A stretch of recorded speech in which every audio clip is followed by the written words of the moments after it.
ശബരിമല തീർത്ഥാടകർക്ക് പ്രാധാന്യം നൽകി അരുവാപ്പുലം പഞ്ചായത്തിലെ നെടുമ്പാറയിൽ സ്ഥാപിക്കാൻ പോകുന്ന നിർദ്ദിഷ്ട മെഡിക്കൽ കോളേജ് ജില്ലയുടെ സമഗ്ര വികസനത്തിനുള്ള കാൽവയ്പാകുമെന്ന് മന്ത്രി അടൂർ പ്രകാശ് പറഞ്ഞു. മെഡിക്കൽ കോളേജിനായി കണ്ടെത്തിയ സ്ഥലം സന്ദർശിക്കാൻ ഉദ്യോഗസ്ഥ സംഘത്തിനൊപ്പം എത്തിയതായിരുന്നു അദ്ദേഹം.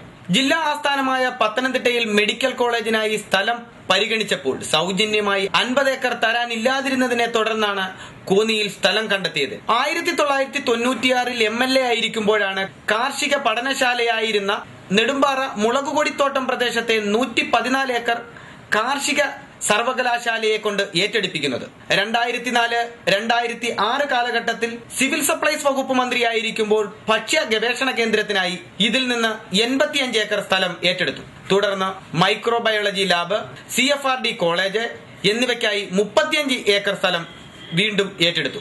റവന്യൂ വകുപ്പിന്റെ കൈവശമായിരുന്ന ബാക്കി 50 ഏക്കറാണ് ഇപ്പോൾ ആരോഗ്യ വകുപ്പിന് മെഡിക്കൽ കോളേജിനായി വിട്ടുകൊടുത്തിരിക്കുന്നത്. മെഡിക്കൽ കോളേജിന്റെ നിർമ്മാണം 5 വർഷത്തിനകം പൂർത്തിയാക്കുമെന്ന് ആരോഗ്യവകുപ്പ് മന്ത്രി അടൂർ പ്രകാശ് പറഞ്ഞു. 500 കിടക്കകൾ അടക്കമുള്ള സൗകര്യത്തിലായിരിക്കും ആശുപത്രിയുടെ നിർമ്മാണം. പൂർണ്ണമായും സംസ്ഥാന സർക്കാരിന്റെ നിയന്ത്രണത്തിലുമായിരിക്കുമെന്ന് അദ്ദേഹം പറഞ്ഞു.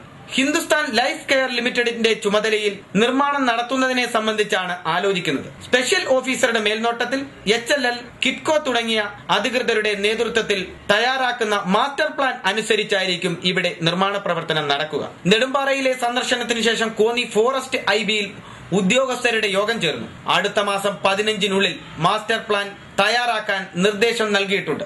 ശബരിമല അടക്കം എന്തെങ്കിലും അത്യാഹിതം സംഭവിച്ചാൽ ഹെലികോപ്റ്ററിൽ എത്തി ആശുപത്രിയിലേക്ക് കൊണ്ടുപോകുന്നതിനും ചികിത്സ നൽകുന്നതിനും ഇവിടെ സൗകര്യമുണ്ടാവും. മെഡിക്കൽ കോളേജിന്റെ ആദ്യഘട്ടത്തിൽ 100 സീറ്റാണ് കിട്ടേണ്ടതെങ്കിലും തുടക്കത്തിൽ 50 സീറ്റ് ലഭ്യമാക്കും. ഓരോ വർഷവും ആവശ്യമായ സൗകര്യങ്ങൾ ഏർപ്പെടുത്തുന്നതിനനുസരിച്ച് 400 സീറ്റ് വരെ കിട്ടാൻ സാധ്യതയുണ്ടെന്നും അദ്ദേഹം പറഞ്ഞു. 2013 അധ്യയന വർഷത്തിൽ ഇതോടൊപ്പം പുതിയതായി അനുവദിച്ച മഞ്ചേരി, പൈനാവ് മെഡിക്കൽ കോളേജുകളിലും കോഴ്സ് തുടങ്ങാൻ കഴിയുമെന്നും മന്ത്രി അടൂർ പ്രകാശ് പറഞ്ഞു. ജനപ്രതിനിധികളും ഉദ്യോഗസ്ഥ സംഘവും അദ്ദേഹത്തോടൊപ്പം ഉണ്ടായിരുന്നു. പ്രദീപ് ഗുരുകുലം, ന്യൂസ് ബ്യൂറോ, പത്തനാപുരം.